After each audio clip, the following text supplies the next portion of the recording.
تو زرداری اس وقت راولپنڈی میں میڈیا سے گفتگو کر رہے ہیں کی انسانیت یہ ہے نیا پاکستان کا مدینہ کا ریاست جہاں ہر شہری کا حق ہونا چاہیے، چاہے وہ سابق صدر ہو یا وہ عام شہری ہو۔ الزام جو بھی لگنا چاہے آپ لگا دیں، لیکن طبی سہولیات آپ اپنا دشمن کو بھی دیتے ہو۔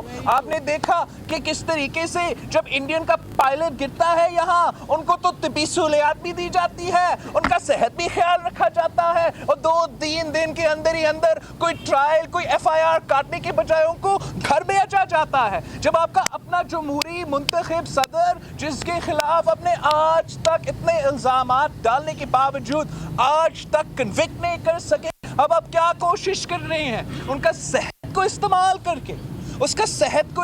کر کے اب دباؤ میں ڈالنا چاہتے ہیں، تشدد کرنا چاہتے ہیں۔ صدر زرداری بہادر قائد ہے ہمارا پارٹی کا، وہ آپ کے اس قسم کے ہٹ کنڈوں کی وجہ سے اپنے اصولوں سے نہیں پیچھے ہٹے گا، اپنا نظریہ سے نہیں پیچھے ہٹے گا۔ ہم اب بھی آج بھی جیسے ہم کل کورٹس کے سامنے اپنا کیس لڑتے رہے، ہم آج بھی لڑ رہے ہیں۔ امید ہے کہ ہمارا جو انصاف کے ادارے ہیں وہ بھی ہمارا اور ہر پاکستانی کا انسانی حقوق کا تحفظ کریں گے۔ ہم اس کیس کا پیچھا کریں گے، ہم ان بنیادوں پہ عدالتوں کے سامنے اپنا کیس لڑتے رہیں گے، مگر میں پاکستان کے عوام کے سامنے آپ سب کے سامنے یہ ڈالنا چاہ رہا ہوں کہ صدر زرداری صاحب جو کہ کنوکٹڈ بھی نہیں ہے، اس کا نہ علاج کروایا جا رہا ہے، نہ دوا ڈالنے کے سے سہولت دیے جا رہے ہیں، لیکن ہم نے پہلے بھی ان کا ظلم سہا ہے، آج بھی برداشت کرنے کے لیے تیار ہے، اگر اپنا اصولوں اپنا نظریہ پہ سمجھوتا کرنے کے لیے تیار نہیں ہے۔ ہم پاکستان پیپلز پارٹی کے کارکن کے اپنے لائرز کے ہر عہدیدار کے شکر گزار ہیں کہ ان سارے مشکلات کے باوجود ہم لڑ رہے ہیں، جمہوریت کا پرچم پاکستان پیپلز پارٹی کا پرچم تھام کے شہید بھٹو اور شہید بی بی کے نظریہ کو آگے لے کے چل رہے ہیں۔ انشاءاللہ فتح ہمارا۔